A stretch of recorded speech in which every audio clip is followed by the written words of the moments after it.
Hey, everybody, welcome to another episode of Finding Your Voice Podcast Season 2. I'm your host, Dr. Velma Bagby. Finding Your Voice Podcast is a powerful path designed for everyday people.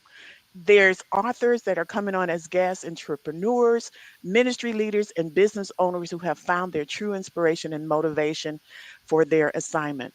Our episodes feature authentic and informative conversations designed to help others on a similar path. So I hope you discover something new because I have a very special guest today, and his name is Tim Johnson. Tim, welcome to the show.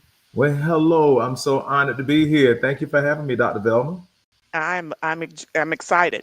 Now he's going to talk about his book, but he'll talk about a few other things as well. So Tim, why don't you tell everybody about yourself?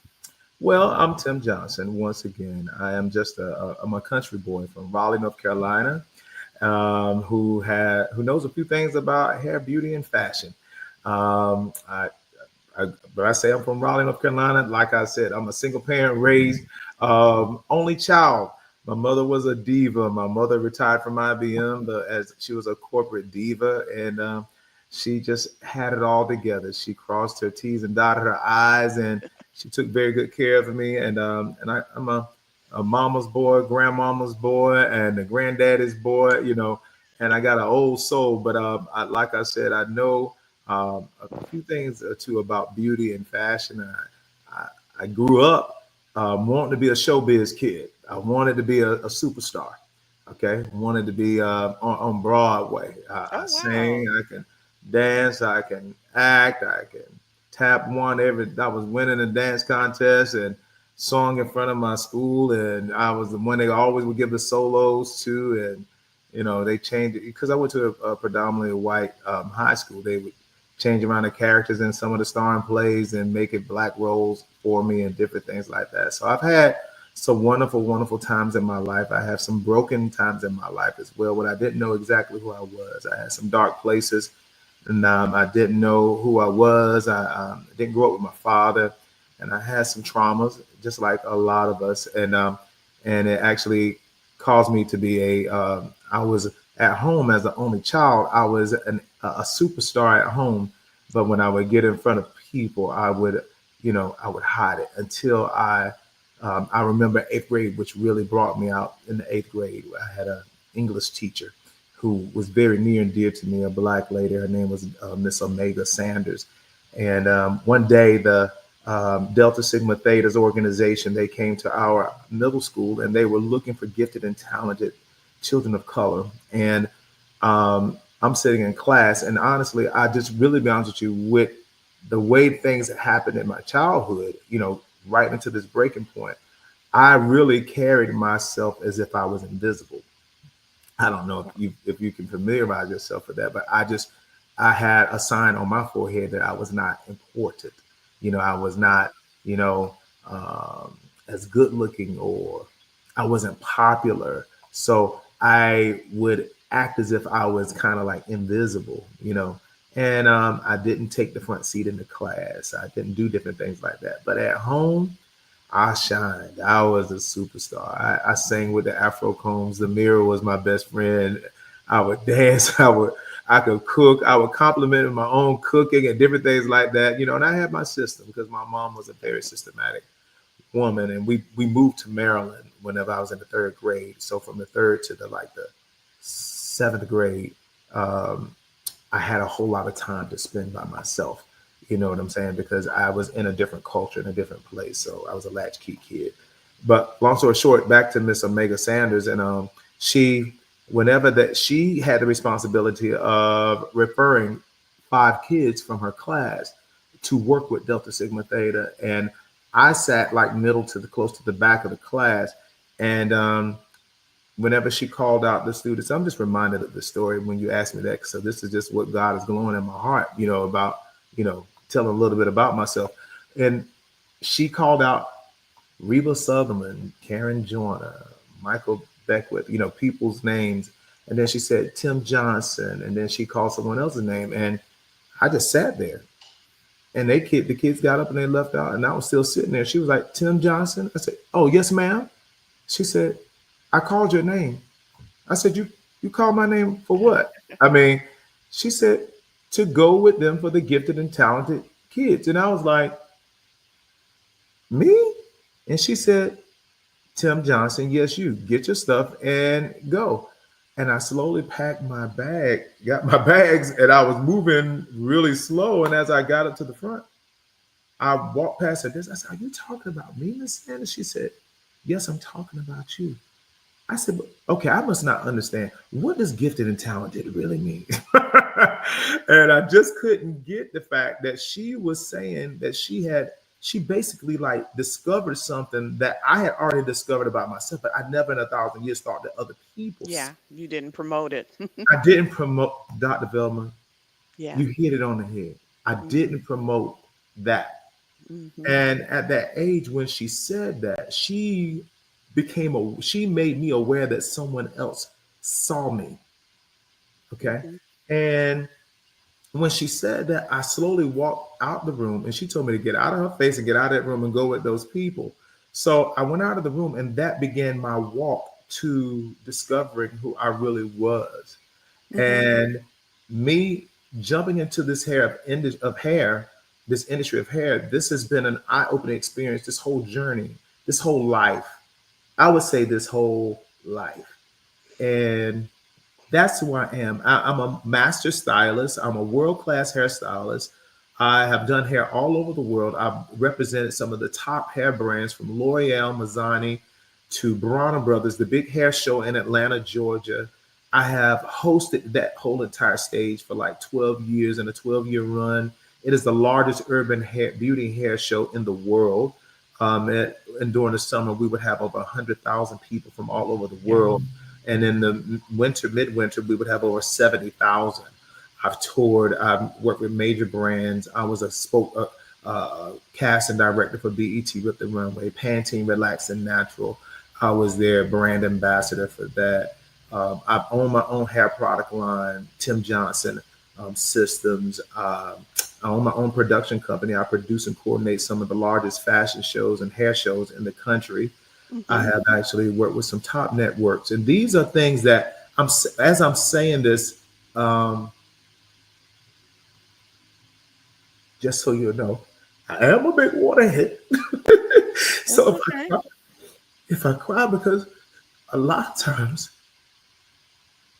I don't realize as much as I've done until I'm asked these questions. The doors that were open for you. One of the things that I thought about as you were talking, Yeah, my husband was a pastor of a church for about 10 years, and we had conversations around the fact that so many men, people don't recognize that men, I try to work with women when I identify poor self-esteem, poor self-worth, yeah, don't see their value, the things that God has already downloaded in us, we don't see it. And yeah, hear that in your story, yeah, that you didn't see that in yourself in the beginning, even though the gifts and talent was showing up when you were playing with yourself.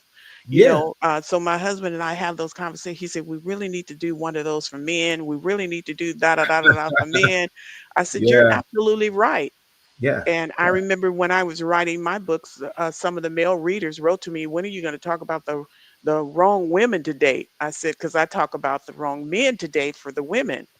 And I said, you're right. And I had to address that for them. So, and I was the girl that was always in her room with a book. yeah, So I wasn't out there.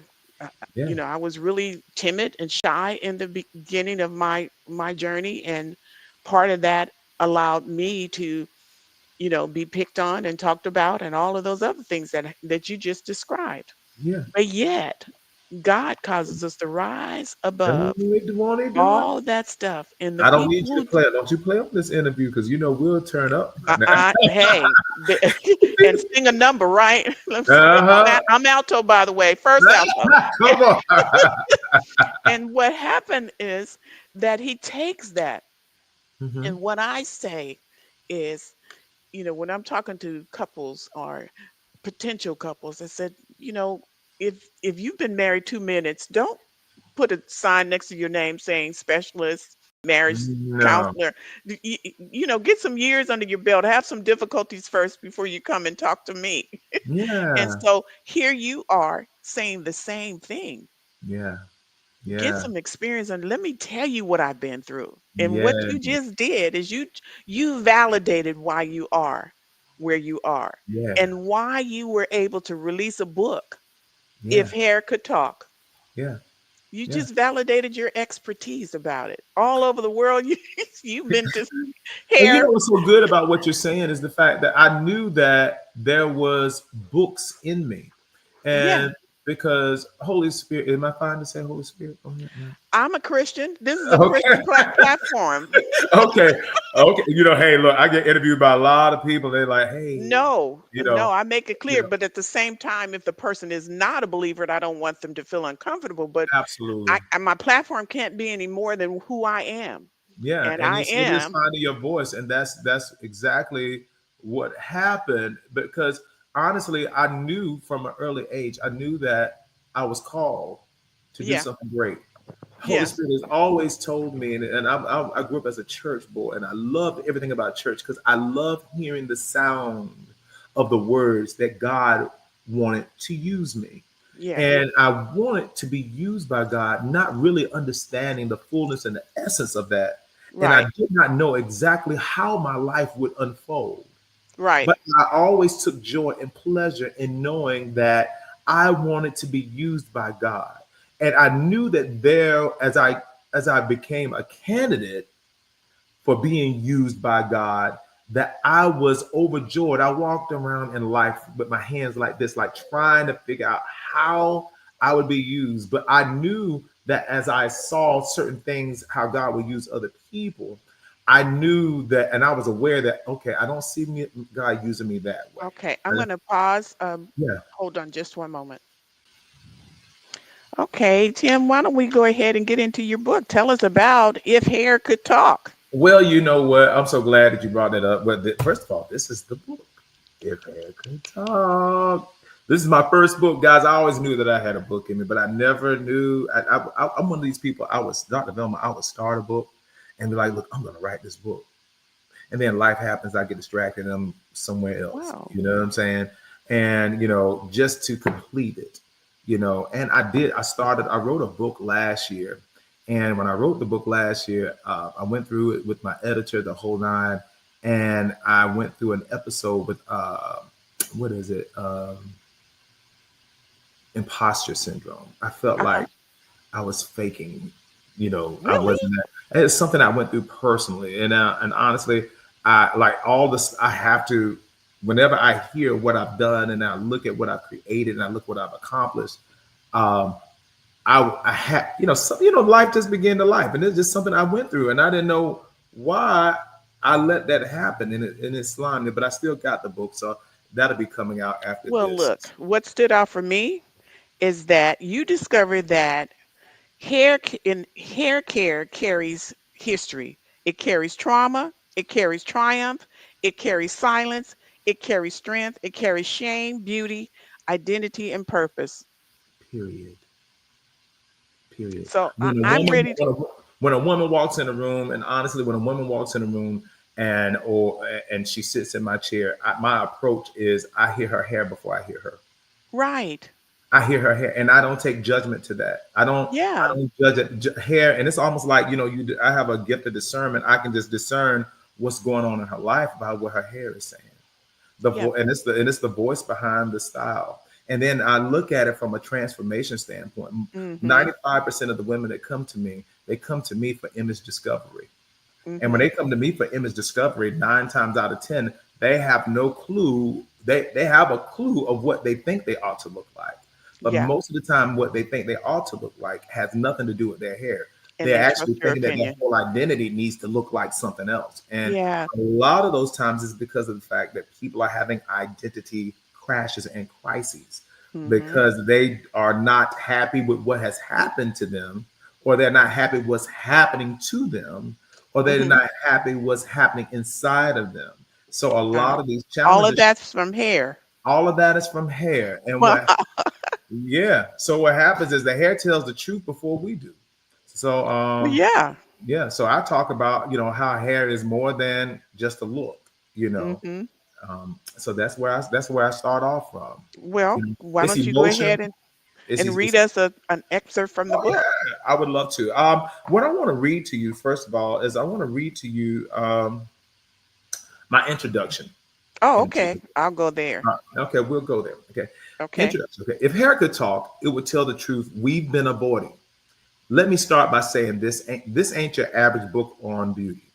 This isn't just about hair.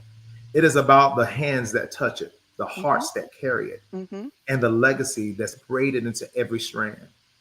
This book is about you, the stylist, the barber, the creative, the visionary, the leader, who's gifted, anointed, called, and may be just a little tired, perhaps even a little lost, Right.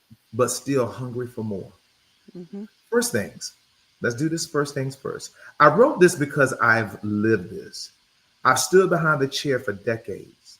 I've poured into people from every walk of life, mothers, moguls, ministers, millionaires, the broken and the brand new. I've hosted stages, led shows, trained the gifted, and cried with clients who didn't just need a style, they needed a safe place. Mhm. And what I discovered is this: hair carries history. Yep. It carries trauma. Mhm. It carries triumph. It carries silence. It carries strength. It carries shame, beauty, identity, and purpose. If hair could talk, it would cry for clarity, scream for strategy, warn you about burnout, whisper legacy, and challenge you to rise into who you were born to be. Yep. I need you to understand something as you read this. You are not just in the beauty industry, you are in the transformation business. You carry influence that shift atmospheres. You restore confidence and dignity with your hands. And whether you know it or not, your chair is not just a chair, it is a confessional, a sanctuary, and a throne. This book will walk you through what most stylists and barbers never get in school: the courage to own your own calling, Mhm. the strategy to master your money, the structure to fuel your growth, the healing to rise from burnout, boldness to build your brand, and a fire for your future. I'm going to challenge your mindset, confront your patterns, and remind you of the greatness on your life that you may have ignored for too long. And here's your disclaimer: after this moment, you will either sleep better than you've ever slept before, or you might won't sleep at all because clarity gives you rest, or it gives you responsibility. If you're tired of being overlooked, underpaid, burnout, and boxed in, if you're really ready to step fully into your lane, elevate your brand, honor your gift, and build something eternal, then turn the page. This is your permission slip to expand, your mirror to see clearly, and your moment to blow up on purpose. Let's go. Blow up. Wow. That's beautiful. You reminded me of something in the beginning when you said um, the hands that touch it. Yeah. It took me back to an old saying of my grandmother's and my mom, and they told us, instructed us, be careful whose hands you allow into your hair. Yeah. There are those with hands that would cause your hair to break, Hmm. and then there are those with hands that will cause your hair to grow. Make sure you find someone who has what they call growing hands. Absolutely. And it made sense to me, really did. And here you are talking and speaking, and you've gone beyond just what they said and Hmm. to more than that, Hmm. talking about a person's destiny and success and generational wealth and building the brand and purpose, positioning yourself to the right place. That's really powerful from Absolutely. hair. Thank you. So I just want to know, give me an example of a head of hair Hmm. that you looked at and you knew something wasn't right about that person. It's a good question, and it leads me straight to this. She's glowing in my mind for protection of her name. I'll just call her Susan. Yeah, So anybody. Hmm. I've known Susan. I've known this young lady for decades, and I've done her hair decades ago. And a season went by. I hadn't seen her in like 10 to 15 years. But when I saw her, she had reached before she came in. She had said that she wanted to come in and get her hair done, and I get these calls sometimes from women when they say, I'm ready. It's like, Oh, I'm wow. now at the point of, breakthrough. I want something done. And when she came in, she walked in the door. And of course, I know artificial hair from your hair. So she had a wig on her Mhm. hair and on her head. And then whenever she sat down in the chair, and I turned around to the mirror, my approach whenever I turn my clients to the mirror, before I turn them to the mirror, the first thing I do is I drape them and I rest my hands on their shoulder and we take deep breaths. I'm like, huh, okay, Right. so we're ready for this because I knew it was a challenge for her to get there. Right. And she took a deep breath, but she held her breath when I said, let it go. So she exhaled. I said, let's do that Oh. again. Let's take another deep breath. She was like, and then I felt her shoulders, she was shaking a little bit. I said, but Mhm. everything's going to be okay. Okay. I said, so, and I said, and now I either asked them to remove the wig or I asked them, would you like for me to remove it? Right. Because I know that this is something that is very Yeah. sensitive. All Right. of my clients are not like Sensitive. this, but when I have one that is as sensitive as this, I have to Mhm. make sure that I'm very empathetic with the fact That's that, awesome. Mhm. yeah. So she said she would remove it, and then as she began to peel it, she held the front before she let it go. She Wow. before she actually pulled it, and then she held her head all the way down, and she pulled it off, and she just held her head down toward the side like that. And I said, you don't have to do that in here. Mhm. I said, you're fine in here. I Mhm. said, nobody's in here to judge you. I'm the only one in here with you right now. And Right. her hair it looked to be about that long. It was Wow. in a miniature fro. It looked as if it was that long. Mhm. However, when we removed it, it was in a perfectly shaped dome because she had been wearing this wig for All that time. she had not shampooed her hair from wearing this wig. The last time it was 6 months prior. Oh, wow. Hair was matted. And her hair was very thick. But Mhm. the thing about it is, it was just like Holy Spirit just anointed my hands at that time. I said, well, let's go ahead and let's see what we got here.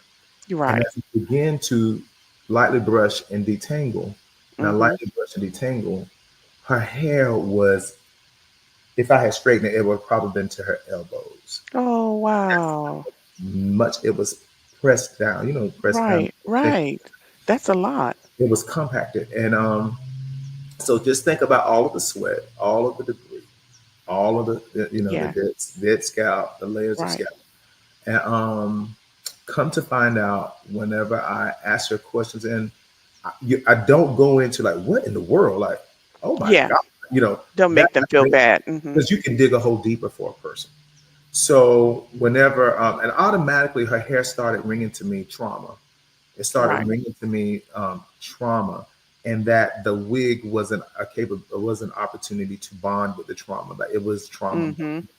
and Cover it up too. yeah, it was a covered situation, Mhm. or it was an ignored situation. And what had happened is, in our conversation, I found she revealed to me, and she let me know that she's single, and she has a dog, and her dog is a miniature dog, and she spent so much time by herself. She had come out of a traumatic relationship years ago that left her in a spot in her life that she just was depressed. But she faced cancer twice. Oh, She wow. fought cancer by herself. Mhm. Okay. So she fought that by herself, and she's always been very outgoing, a business owner, all multiple businesses on point, you know. But this right here, it like threw her into her own dungeon, Mm. and with with her hair, she had actually totally forgotten that she even had hair Wow. because that wasn't even on her. Yeah. So when you see people, and you see, I can tell that their image is well forgotten. There's Right. something that has actually sat on the throne or in the chair of their life where they're supposed to be on the throne Wow. at this time. You know what I'm saying? Yes. You are the queen of your image. You should Yes. be reigning. The word of God says a woman's hair is her image. but Yes. but that's how I knew that something was there. So these type of stories like this, and I've seen many of them. I even, when women come in and they've overdone things to their hair, burn out their Yep. hair, Yep. over process their hair, or they've pull the edges out of their hair, whatever the case is. Or there are women who have absolutely beautiful hair who don't touch their hair. They avoid their hair, or they don't even recognize their image. And then sometimes people go through changes with their bodies and they don't look like they used to look. Health wise, yes, can affect their hair. Yeah, Yes. and it affects their hair. So, Wow. you know, that's whenever and I've learned and I've discovered that my calling is, I've been satisfied for years. I call my salon, has always been called the Underground Tabernacle. It's as if Mhm. it's a church that people won't go to, Mhm. and it allows them to open up, and to we go into life, and it opens up That's awesome. ministry. Yeah. So Yeah. that's it. Because not having the look of a church, it makes people comfortable coming in, not Absolutely.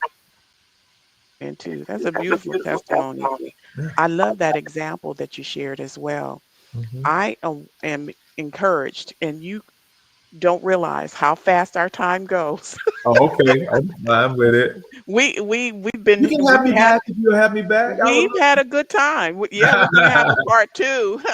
Yeah. Look, listen to another story because this is amazing. Thank you so I much. remember when my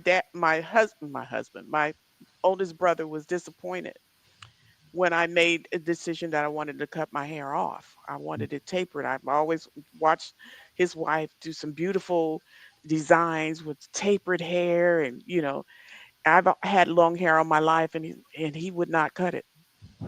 He refused to. So I had to go over to his wife's chair Mm, and have my hair cut and tapered mm, just to experience that feeling. yeah. I hated it over time. And Yeah. I said, I don't know why I did it, but he tried to get me not to do it. Yeah. I wanted to test it out just to see how it felt. And to Hmm. me, it was more work Yeah. having your hair tapered than long hair. Because in Hmm. another week or so, I had to go back Hmm. and get it Hmm. put back together. So If I it's want to, if I interesting. may, Dr. Velma, I do want to express that the book is so much more than hair, and it's so Yeah. much more than the hair to people. It's from behind the chair to in front of the chair, who's sitting in the chair. And not only that, I have so many high performing, influential leaders that people that are corporate giants. Like you said, you were in corporate America, Uh-huh. but you ruled in your industry. You were Mm-hmm. in the top of your industry. Yep. I This book is actually steered and is directed to those also that are in a place that they have always been or always done what they've done, Right. but Because they're that's not what they were instructed to do. they are not aware of who they're becoming, They're and what more. they're it's more to them They're than the more. past. Yep. That's So what I. this book right here Mm-hmm. introduces you to the launching pad, the starting gate, the before the gun shoots, how to get yourself on the mark, to get yourself set, Yeah. and to Yeah. to press go. You know what Yeah. I'm saying? Well, that's going So, to be part two all right, because I really want to hear more in terms of that level of okay, attention when you sit into the chair because it's true. it's true. When we started off, we talked about men and poor self-worth and poor self-esteem, but women have it too. And I see it over time, over and over and over again. Sometimes the chair would be that catalyst to help them to identify who they really are, that their Period. value is so much more than what they assumed it was. So yeah, that's a part two, Tim, I love it. I to love it. really talk more, Yeah. not just hair. I just threw that in about my hair because I wanted to share with you what my Oh, I brother, his loved it. What you opinion, said. his Yeah. opinion, he would not let me get in the chair and he would not cut it. So Mm, I had to get into my sister-in-law's chair. But the fact that you call this "If Hair Could Talk," it stems around all of the things that happen within that sanctuary, you call it. yeah. It's more than, like you said, it's more than just the hair. Hmm. It's ministry. You Hmm. said it's beauty, but you also said it's identity, it's purpose. Sometimes people sit in that chair, and based on what you're saying, you'll help them discover their true purpose as Absolutely. well. So Absolutely. it's around the conversations and what you demonstrate with the customer that comes in, right? Absolutely. Absolutely. So there's so much more. It's deeper. You're spot on. You're spot Wow. on. Yeah, I got it. I got it. A ministry is a ministry no matter where it is Period. and how you do it. Period. Mine is Sanctuary is mine. where you build it, right? That's it. Mine is marketplace, And if you build it, they will come. and that's what happened. And that's what I'm happened. excited. You I am. have been a fabulous, fabulous guest. I appreciate you. I appreciate you taking the time to come on to my show, and I'm glad I'm honored. Angela connected us together as well. But here, you have more to say. Of course, I'm going to be posting the link to your book in the when this airs. So the link will be there as well. But more than the book, people will know where to go and get it, whether it's on Amazon or to a website that you have yourself. So why don't Yes. you tell people how to stay connected with you and how to get your book? Awesome. If you want to find out more about me, it's timjohnsoninternational.com. And also, two of my social media links is Tim Johnson International on Instagram and on uh, TikTok as well. And it's Tim Johnson on Facebook. And yeah. And if you want to see about my hair product line, it's timjohnson.systems as well. Ooh, dot systems. Hmm. Wow. Hmm. Well, everyone, you heard it. You heard it from the expert. If hair can talk, and so much more.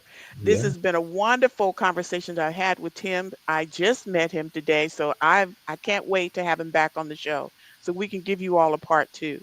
But please absolutely. make sure you connect with him so that you can stay in touch, but also make sure you get that book because just what I was able to read and it's really truly interesting if hair could talk. This has been another episode of Finding Your Voice. Look, if you're listening to the audio, you can send your comments to my email, adonaipublishing@gmail.com. We would love to hear what you thought about today's show. And if not, reach out to Tim directly and let him know what you thought about what he had to talk about.